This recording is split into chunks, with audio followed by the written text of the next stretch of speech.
Bonjour et merci de lire aussi attentivement nos newsletters, c'est la 8e. La première chose, c'est que nous rentrons dans la préparation du prochain budget, dans la loi de finances 2019, dans le budget 2019. Et là encore, nous aurons, nous la majorité, des choix extrêmement importants à faire pour que les impôts des Français servent les Français et leurs attentes. Cela veut donc dire que nous devons prendre des choix extrêmement clairs, extrêmement ambitieux, pour que l'argent public ne soit jamais dépensé parce qu'il est là, parce qu'il sert des politiques publiques qui permettent de mieux rémunérer le travail, d'investir dans l'avenir, de réparer le pays et donc de nous donner les moyens d'être un pays compétitif. Ces dernières semaines pour nous en Essonne furent bien remplies.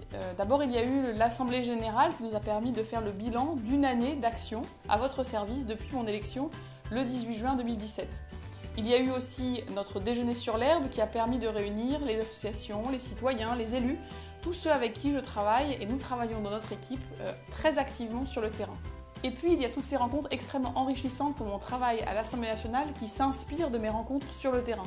J'ai pu parler apprentissage avec les commerçants à Palaiseau. J'ai pu parler budget la recherche à l'ONERA à Palaiseau et au CEA à Bruyères-le-Châtel au cœur de l'Essonne. Je suis allée également à l'IMP Pro à Chilly-Mazarin, comprendre comment l'insertion professionnelle de ceux qui portent des handicaps autour de nous pouvait être améliorée. Enfin, je suis allée à la maison Louis Roussel à Massy, rencontrer ces mineurs non accompagnés, ces migrants jeunes de moins de 18 ans que nous accompagnons vers le travail, vers l'insertion et vers l'autonomie. Les dernières semaines ont aussi été marquées par quelque chose d'extrêmement nouveau et novateur ici à l'Assemblée, c'est le lancement d'une vraie initiative d'évaluation.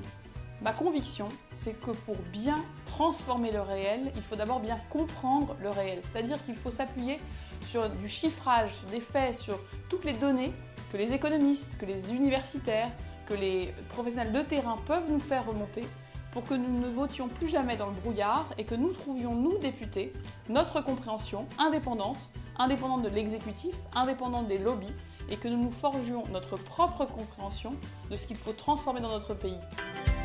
Merci à vous donc de votre lecture. Il y a en dessous de cet édito beaucoup de choses encore intéressantes sur notre activité, sur la recherche et sur l'Europe. Profitez bien de cet été pour vous reposer. L'année 2018-2019 sera, j'en suis certaine, très chargée. Nous aurons bien l'occasion de nous rencontrer, encore tous les mois, sur des sujets variés. Nous commencerons au mois de septembre sur la loi Pacte. Et nous aurons encore bien à faire ensemble pour transformer notre pays, le faire avancer, préparer l'avenir et le rendre plus attractif, plus compétitif et plus juste.